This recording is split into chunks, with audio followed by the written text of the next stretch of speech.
Army of the dead directed by Zack Snyder. अब भाई हम सब जानते हैं जैक स्नाइडर एक विजनरी डायरेक्टर हैं। भाई वो क्या ही मूवी बनाते हैं।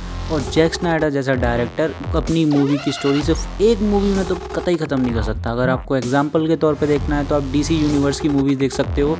जैक स्नाइडर ने पहले मैन ऑफ स्टील बनाई, फिर बैटमैन वर्सेस सुपरमैन बनाई, फिर जैक स्नाइडर कट या फिर Justice League Zack Snyder cut जिसको हम बोलते हैं वो मूवी आती है। अब इसी तरीके से जैक स्नाइडर की एक नई मूवी आई है, वो भी नेटफ्लिक्स पे, आर्मी ऑफ द डेड, जिसमें हमें ज़ॉम्बीज़ का जॉनरा दिखाया जाएगा। भाई कसम से बेस्ट मूवी है, ज़ॉम्बीज़ जॉनरा की है।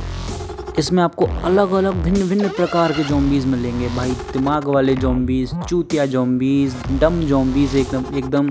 पर एक बात लिख के ले लो, एक्शन भरपार मिलेगा। और स्लो मोशन तो सिग्नेचर शॉट है यार जैक स्नाइडर का। स्लो मोशन नहीं आएगा तो क्या आएगा।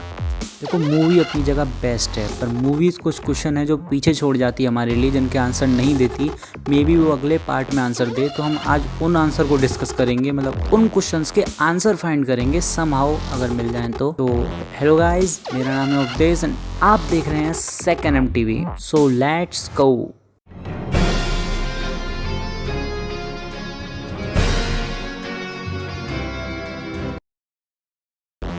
इस वीडियो में मूवी से रिलेटेड काफ़ी सारे स्पॉयलर्स हैं, तो मैं पहले ही स्पॉयलर अलर्ट दे देता हूँ। अब देखो मूवी हमने देख ली, मूवी काफ़ी बेहतरीन थी, पर मूवी देखने के बाद कुछ क्वेश्चंस हैं जो दिमाग में आते हैं, तो आज हम उन्हीं के बारे में बात करेंगे। जैसे कि पहला क्वेश्चन है कि ज़ॉम्बीज़ में डिफरेंस कैसे हैं, कि किसी में दिमाग है किसी में नहीं है, और ज़ॉम्बीज़ में दिमाग आया कैसे, या फिर ज़ॉम्बीज़ का ओरिजिन हुआ कैसे। तो इसको एक्सप्लेन करने के लिए मैं एक शॉर्ट थ्योरी एक्सप्लेन करना चाहूँगा। एक फैन थ्योरी है, और फैन थ्योरी स्टार्ट होती है एक आइसलैंड पर, जिस पर कुछ साइंटिस्ट रिसर्च करके एक ज़ॉम्बीज़ बनाते हैं जिसके पास खुद का दिमाग होता है, जो कि खुद डिसीजंस ले सकता है। और वो उस ज़ॉम्बी को समहाउ एक आर्मी वेपन की तरह यूज़ करने वाले थे, मतलब कि वो खुद का विंटर सोल्जर बना रहे थे। और समहाउ वो 3 ज़ॉम्बीज़ बना भी लेते हैं, जो कि मूवी में हमें दिखाए भी गए हैं, जो कि एक जो ज़ॉम्बीज़ का राजा होता है, और एक जो ज़ॉम्बीज़ की रानी होती है, और एक जो तीसरा होता है वो पता नहीं क्यों होता है, शायद रानी को प्रोटेक्ट करने के लिए होता है। और इन्हीं तीनों को आर्मी प्रोटेक्शन में एक कंटेनर में रखकर एक सिटी से दूसरी सिटी ले जाया जा रहा होता है। और बीच में जो ट्रक होते हैं उनका एक्सीडेंट हो जाता है और वो कंटेनर गिर जाता है। और कंटेनर गिरने का इम्पैक्ट ऐसा होता है कि जो बेहोश ज़ॉम्बीज़ होते हैं वो तीनों के तीनों जग जाते हैं, और उनमें से एक बाहर निकल के सारे आर्मी वालों को मार देता है। और वो तीनों ज़ॉम्बीज़, मतलब तीनों चारों जो भी ज़ॉम्बीज़ थे, वो आसपास की सिटीज़ में चले जाते हैं और वहाँ पे ज़ॉम्बी आपा फैलाना शुरू कर देते हैं, मतलब लोगों को खाना शुरू कर देते हैं, उन लोगों को ज़ॉम्बी बनाना शुरू कर देते हैं, जो कि मूवी में लास वेगस दिखाई गई है सिटी। इसके आगे की स्टोरी मूवी में दिखाई गई है कि उसमें बाद में क्या होता है। अब सेकंड क्वेश्चन जो दिमाग में आता है कि जो ज़ॉम्बीज़ की रानी होती है वो प्रेग्नेंट कैसे होती है। अब ज़ॉम्बीज़ कैसे प्रेग्नेंट हो सकते हैं। तो इसका सिंपल सा आंसर ये है कि वो जो स्मार्ट ज़ॉम्बीज़ थे जितने भी, वो जब भी किसी को काटते थे वो तो नॉर्मल ही ज़ॉम्बी बनता था, वो उनकी तरह स्मार्ट नहीं बनता था, मतलब उसके पास खुद का दिमाग नहीं होता था जो ज़ॉम्बी बनता था काटने के बाद। तो वो एक नया ज़रिया निकालते हैं जो बायोलॉजिकल वे होता है बच्चा करने का, उसके ज़रिए वो अपनी लेगेसी को आगे बढ़ा सकें। एंड थर्ड क्वेश्चन ये है कि ये बंदा न्यूक्लियर ब्लास्ट से कैसे बचा। अब देखो जैसा कि हमको पता है कि जो मूवी में जो तिजोरी है वो अंडरग्राउंड है, और ये बंदा उसमें अंदर बंद हो जाता है, और सब खत्म होने के बाद मूवी के एंड में यही बंदा उसी तिजोरी से सारा पैसा निकाल कर जिंदा बाहर आ जाता है न्यूक्लियर बम होने के बाद भी। और रही बात कि उस वक्त पर ज़ॉम्बी क्यों नहीं बना, क्योंकि इसको तो ज़ॉम्बी ने काट लिया था, तो हो सकता है वो घाव छोटा हो इसलिए ना बना हो, या फिर हो सकता है कि न्यूक्लियर रेडिएशन की वजह से वो उस वक्त ज़ॉम्बी ना बना हो, और बाद में जब प्लेन में जाता है तब वो ज़ॉम्बी बन ही जाता है। यार अगली मूवी में देखेंगे क्या हुआ उसका। अब तीसरा क्वेश्चन ये आता है कि तिजोरी अगर अंडरग्राउंड थी और न्यूक्लियर बम फूटने के बाद भी पैसे को कुछ नहीं होने वाला था, तो वो पैसा बाद में भी तो निकाला जा सकता था।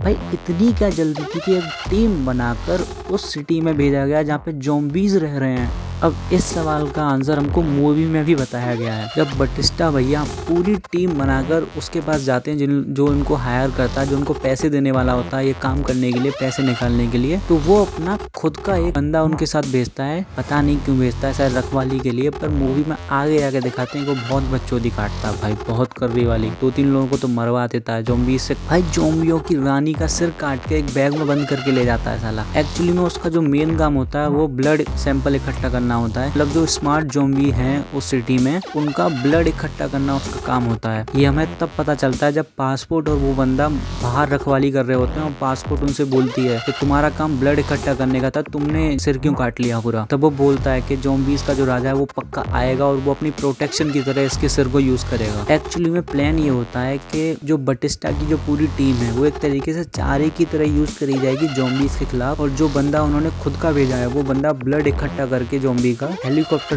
लेके उड़ के एलए से बाहर आ जाएगा। पर ऐसा होता नहीं है क्योंकि जो पासपोर्ट होती है वो एंड मौके पे फेर बदल कर देती है और रानी की मुंडी अपने पास रख लेती है और उसको चूतिया काट देती है। अगर हम इस चीज को कंसीडर करें तो जो हमारी फैन थ्योरी वो कहीं ना कहीं ट्रू प्रूव होती है। जो बंदा बटिस्टा के पास आता है पैसे चुरा के लाने के लिए, वो बंदा एक्चुअली में उस कंपनी का मालिक होता है जो जिसने ज़ॉम्बीज बनाए थे, और वो अपने ज़ॉम्बीज को खो चुका होता है और गवर्नमेंट वहाँ पे न्यूक्लियर बम गिरा के सबको मारने वाली होती है, तो उसका जितना भी पैसा लगा सब बर्बाद होता। तो वो उनको हायर करता है पैसे चुराने के लिए और अपना एक बंदा भेजता है जो ब्लड सैंपल लेके आएगा जिससे वो बाद में दोबारा से ज़ॉम्बीज बना सके। और वही बंदा होता है जो गवर्नमेंट को रोक के रखा होता है न्यूक्लियर बम करने से, वरना पब्लिक तो फोर्स कर ही रही होती कि न्यूक्लियर बम ब्लास्ट करो, इन ज़ॉम्बीज को मार दो, पर गवर्नमेंट नहीं मारती क्योंकि गवर्नमेंट का फायदा होता, गवर्नमेंट को आर्मी वेपन्स मिलते ज़ॉम्बीज के रूप में यार। अब इस चीज़ का ट्रेस हमको मूवी में भी मिलता है जब वो बंदा ब्लड सैंपल की जगह उसका सिर काट के ले लेता है, तो जो बम